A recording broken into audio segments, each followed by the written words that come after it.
Passwords. Now, we have to start looking at we looked at what the site owners ought to be doing, and it's worth knowing what this process looks like. As we revealed, even with salted hashes and all of that, that you still have responsibility of a good password. So, passwords that are less likely to fall to a dictionary attack, and you need to keep up with this. So, during the break we were talking about a password of like 3 or 4 words as a passphrase, and it's like, well, okay. A few years ago that was considered state of the art. It's now part of the dictionaries. So, like to be, to, or not to be is probably in there. Exactly. So, entropy. Entropy there's a number of ways of defining it depending on the context. If this was a course in information theory, we would say entropy is a measure of the amount of information in a message. But the degree of randomness in a system is what we're looking at here as entropy. So, this is pretty random. Too many repeats. This is not. Definitely not. This is not. So, quick and dirty definition, random is something very unlikely to be in a dictionary. Okay, so I'm sorry, I don't really like your definition, but I can understand what you're trying to say, but because all of those in 1, 2, 3, 4, 5, 6 are integers and they happen to be in sequence, doesn't mean that's any less random than a whole bunch of other integers that are not in sequence. Well, look at how he defined random in the last statement. Yeah. Why is this not random? Because if you know 1 or 2 characters in this password, you can very easily predict everything else. Okay, that's if a better I know 1 prediction. or 2 characters That's in a this better password, definition. I have no idea what is coming. So right, so I do that's like one way that of definition understanding better. randomness. Yes.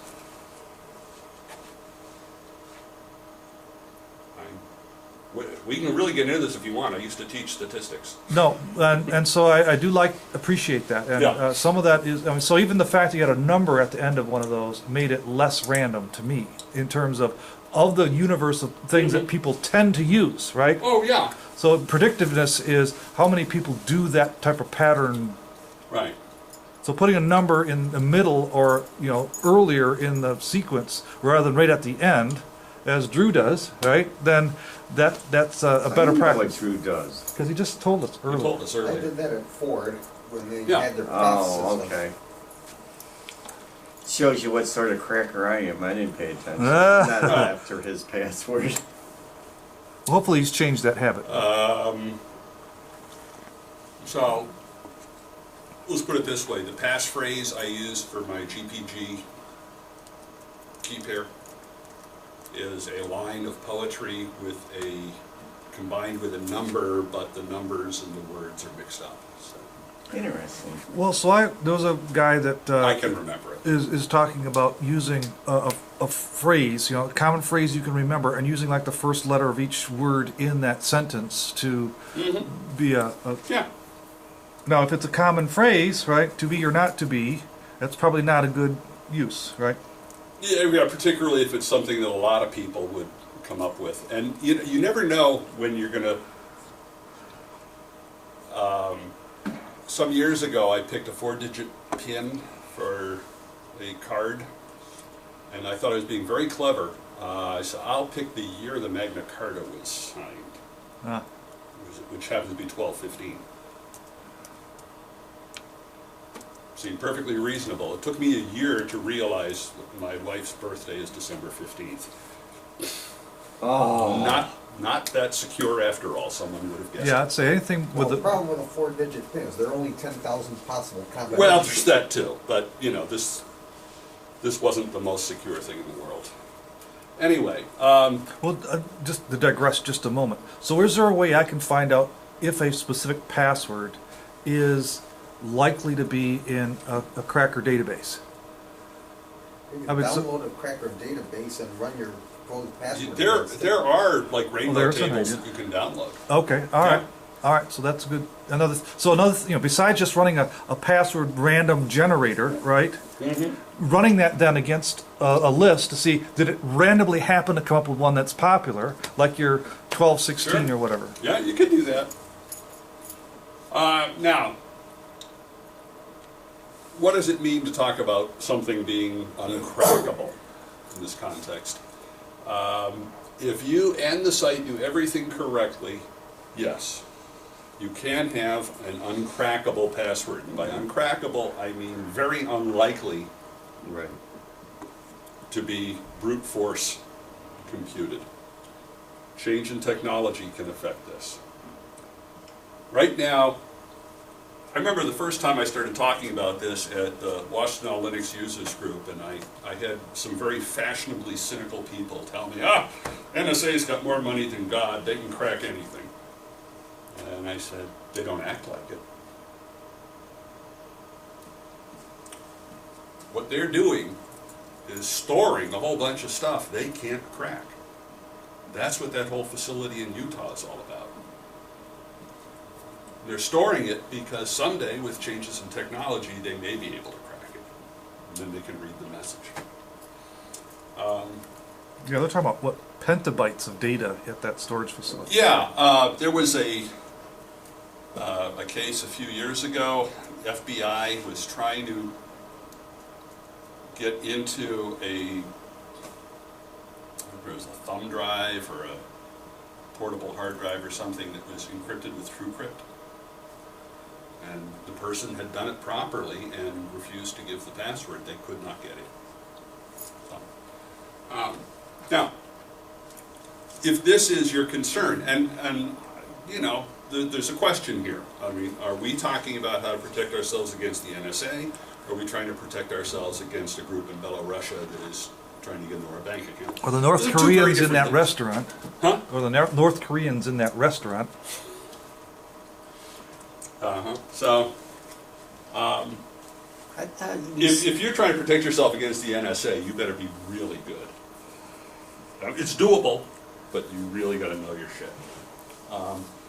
What I am more concerned with is I don't want my bank account drained by that guy in Belarus. That's really my focus. I don't want my health information revealed publicly. All right? I don't want my identity stolen. All right? All of these things add up to a really bad day. Actually, a number of really bad days. So there was, I've heard a couple people who happened to have run across this situation where the bad guys get you to click on something and then it encrypts all the data on your hard drive and you have to pay them Ransomware. $500 or whatever to unencrypt it. Yeah. So obviously the best fix is don't click on things that might do that, but No, that's not the best fix. The best fix is to have a backup. exactly. And have a backup that is not directly connected to your machine. I just backed up last night actually, and So- I've But unplugged if you had something like Dropbox and it was mounted as a readable drive on your local computer, the encryption could encrypt your Dropbox as well. so what you need is to be sure you understand how your backup works in the case of a situation like that. Like a backup that sends a copy and doesn't allow anything else on your system to overwrite it or delete it. Backup should follow a 3-2-1 rule. You want 3 copies in at least 2 different places, and at least one of them needs to be off-site. That's the 3-2-1 rule. Howdy. Hi? I know the off-site part. I didn't know that 2 different. 3? Okay. So, anyway, back to passwords. Most common mistake is reusing passwords. Now, again, what I call throwaway sites, I really don't care. But my health portal and my bank account are not going to be on the same password. And your My brokerage account, what have you. Because what they are doing now, when they get passwords from any one site, is they'll start trying them on other sites. And they get enough hits to make this worthwhile. So any site that is important should have a unique, strong password. Low value sites, I mean, my feeling is, probably doesn't matter. I mean, as was pointed out, you know, someone could post a comment on a blog and make you look bad, but stuff I post will probably make me look bad anyway, so what's the difference? So, add to the entropy. Avoid common names. Here's a site you can go to. It was the worst passwords of 2013. I presume shortly we will get the worst passwords of 2014. And so I think this was like the top 20 or 25. For some reason, Monkey is very popular. Don't know why. Here's the ironic one. Trust no one. Wow. So there was something that came out in a certain company that had brand names, and the brand name that was a real popular brand name in that company was like 50% of the people using that password. Right. That would be considered a bad thing. So, entropy. We're going to do a little bit of math here. So, strap in your propeller beanies for this. 6-character password made of random lowercase letters. How many passwords can we get? Well, there are 26 letters in the alphabet. There's 6 characters in the password, then 26 to the 6th power gives you 308 million. How good is 308 million?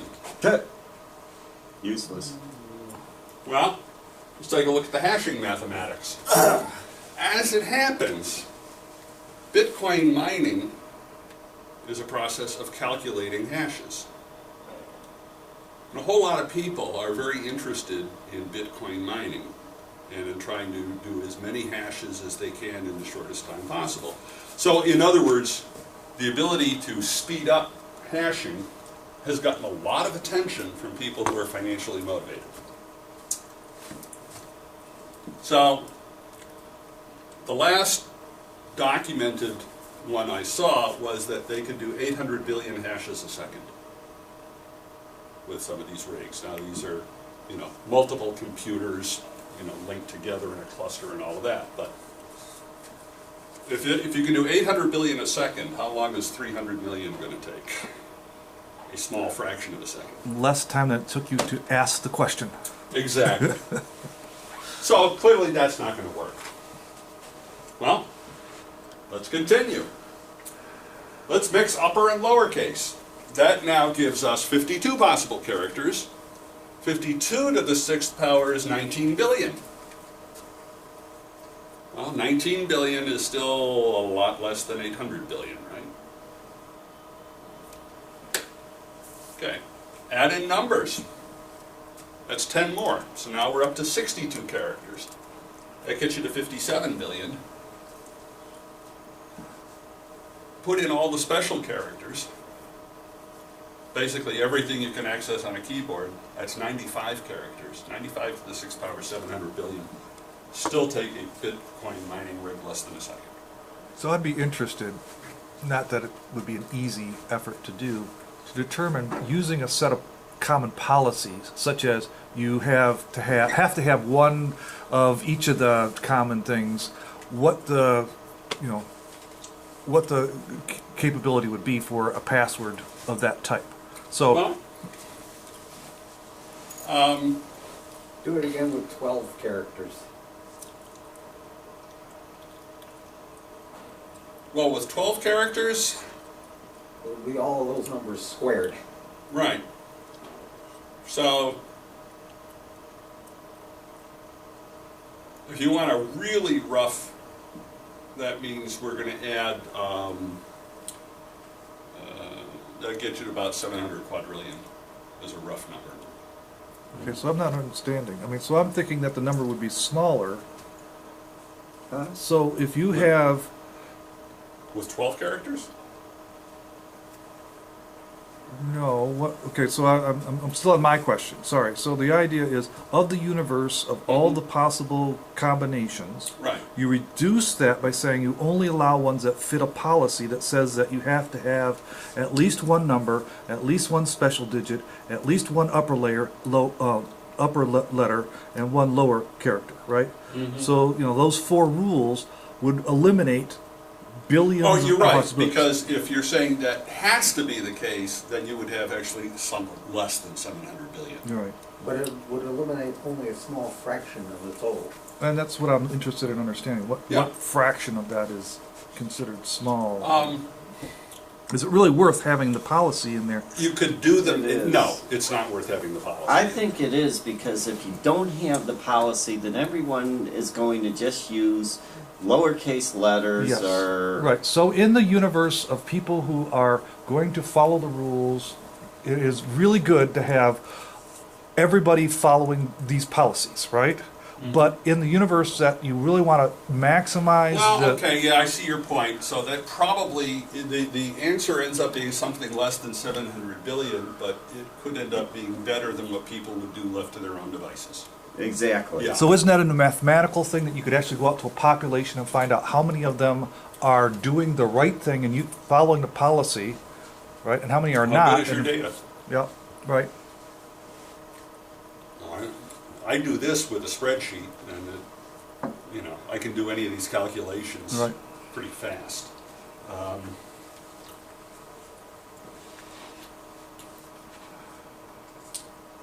So let's say that, you know, let's say it was an 8 character. Roughly, if it was 8 characters, I'm going to put it in at about 70 trillion. Which still, for a Bitcoin mining rig, is about a little over a minute.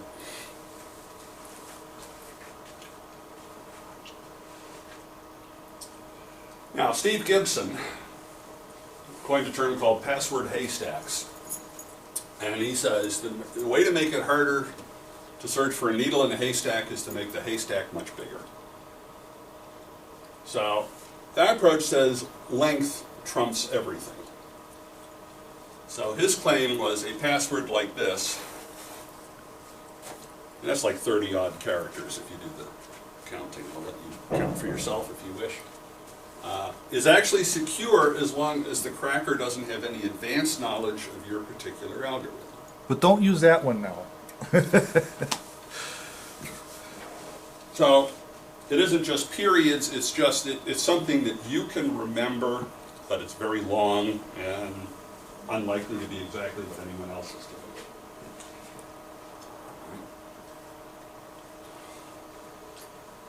So let's say you create a password of 30 characters, you use all 95 keyboard characters as your universe, and your password isn't limited to only 30 characters. Theoretically, the formula that gives you your total is that summation. 95 plus 95 squared plus 95 cubed. Now, you might say, well, you know, we're not going to allow anyone to have any 3-character passwords. Fine. I think you can very quickly discover dropping terms off of this end That's going is to, irrelevant to the that, total. yes, that's going to approximately equal the very last term in the series. Exactly. Once you understand how exponential math works, it's the right-hand side of this that gets interesting. So, 2 times 10 to the 52nd. So, let's round up. I said the last I saw was 800 billion, but that might be an old report. Let's say it's now 1 trillion hashes a second. 1 trillion is 10 to the 12th. So the number of seconds needed to search this particular haystack is 2 times 10 to the 47th. What does that mean? A year has 3 times 10 to the 7th seconds. So it requires 6 times 10 to the 39th years to search this. The universe itself is only 1.3 times 10 to the 10th years old. So, We're going to need a lot of universes running parallel. this is what we mean by computationally infeasible with current technology. You know, crackers are not sitting still either. So here's an article you can get, and this was the password that they cracked. There is no fate but what we make.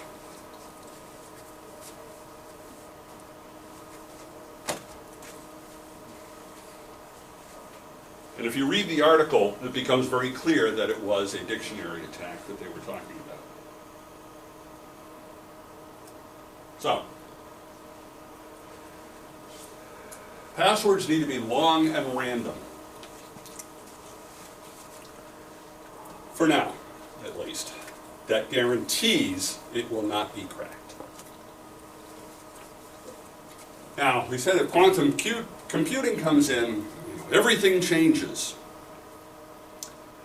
If they get real effective quantum computing, all that data stored in Utah will suddenly be very easily unencrypted and read by the NSA. There's no question about that. But, I submit, quantum computing will change encryption technology as well. Right? Offense and defense always alternate in these arms races. One may get a little bit ahead for a while and the other one catches up. So, I don't expect that the world comes to an end for encryption when quantum computing comes along. We'll just have to start thinking of clever ways to use quantum computing to create encryption that quantum computers can't unencrypt. So, everyone needs long, random passwords. Almost by definition, this means they're difficult, if not impossible, to remember. Mm-hmm. Passwords are, I think, the worst possible way of securely authenticating people, for this reason. A secure password is, by definition, one that people cannot remember. And that's this fundamental contradiction there. So, that means we have to get away from passwords, which we are doing in a variety of ways. So, what can you do right now? First thing I would suggest, two-factor authentication. Do you remember, this was what, a year and a half, 2 years ago, Matt Honan, the journalist, got hacked. It was a bunch of kids who wanted his Twitter account. But to get it, they went through Apple, Amazon, and you know, each account got them a little more information. They could get into the next one until finally they got into his Twitter account. And what would have stopped it at any point was two-factor authentication. And that was the real thing that came out of it. It was that they could do all of these things without him ever being notified that they were doing it. So, Google, right? I use Gmail. A lot of people I know use Gmail. I turned on the two-factor authentication. And so what that means is, if I'm on the computer that I'm on all the time, I can just go into Gmail, no big deal. But if I'm on a computer that I haven't been on before, and I try and log into my Gmail, I get a text message with a code that I have to enter into the browser before it will give me is that every single text message costs me money, whether I'm getting it or sending it. Well, Use the I'm same sorry. device all the time. Yeah. That's tough for you. I don't. You are, if you're going without the second factor of authentication, you're taking an additional risk. Duo Security, I don't know if they're actually in, I think, Ann Arbor. Very interesting company. They provide two-factor authentication. And I have a plug-in for, I've got several websites, and I've got a plug-in on all of those that if I go to log in as an admin on WordPress, I get something sent to my phone. This is actually through an app, and not through a text message, but I get something sent to my phone that said, do you approve of this login? So the idea is my phone is something that I'm assuming I will always have control of. My phone is also password protected. So. YubiKey, interesting company. They provide basically a USB pluggable authentication device. And you can have that set up that you have a secure password to unlock your YubiKey, and then it gets you into various other kinds of sites. So, two-factor. There are three possible ways of authenticating. Something you know, something you have, something you are. So something you are could be a fingerprint. Retinal scan. Did you see the thing on someone taking a photograph of, taking a publicly available photograph of someone's hand Yeah. and then taking the fingerprint from that? Well, there have been, 10 years ago I was reading about, people using gummy bears to grab fingerprints and using them. So, it's not perfect. There's legal issues. Courts in the United States have ruled that you can be forced to use your fingerprint to unlock your phone. So if you have an iPhone with a fingerprint unlock, and the police pull you over and say, we want to take a look at your phone, they can legally compel you to put your finger on there. Interestingly enough, the courts have also said they cannot legally compel you to reveal your password. So, I just mentioned that. And so two-factor authentication means two of those three possible things. Right? A password plus a PIN is not two-factor. It's just something you know and something else you know. So that's one factor. So it's got to be some combination of those. So I would say using two-factor authentication when you can, particularly for anything that's important, that's a good thing.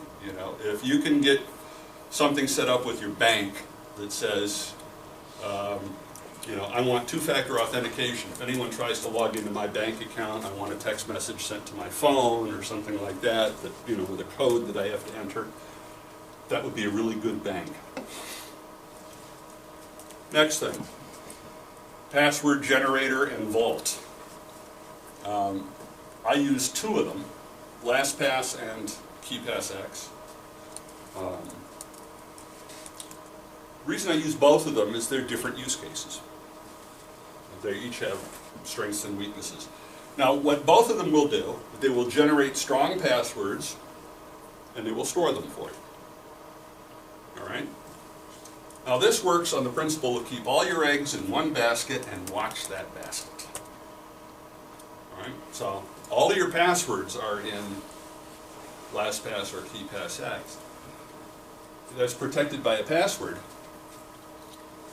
So a couple of days ago, my wife says, did you set up LastPass for me or did I set that up? And I said, maybe I did. She said, I don't know the password. I said, good luck. Because LastPass doesn't know it either. And she said, well, I guess it's fortunate I didn't have that much stuff in there. I can just start over.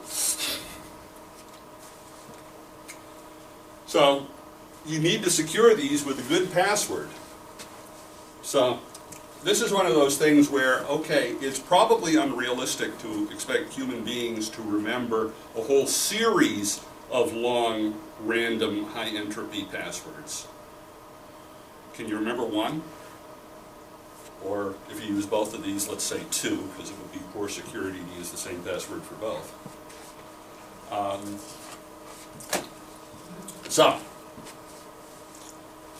I like both of them. LastPass, use case here is website logins. That's really what LastPass is primarily about. So, Available as a plug-in for Chrome, Firefox, Safari, integrates, Internet Explorer, integrates with both Duo Security and YubiKey, so you can get two-factor. So basically with LastPass, you know, if you've rebooted and you're opening up your browser, you need to put in your password to activate LastPass. And then after that, for the rest of that session, until you reboot the computer, it stays open and will take care of things for you. You can automatically log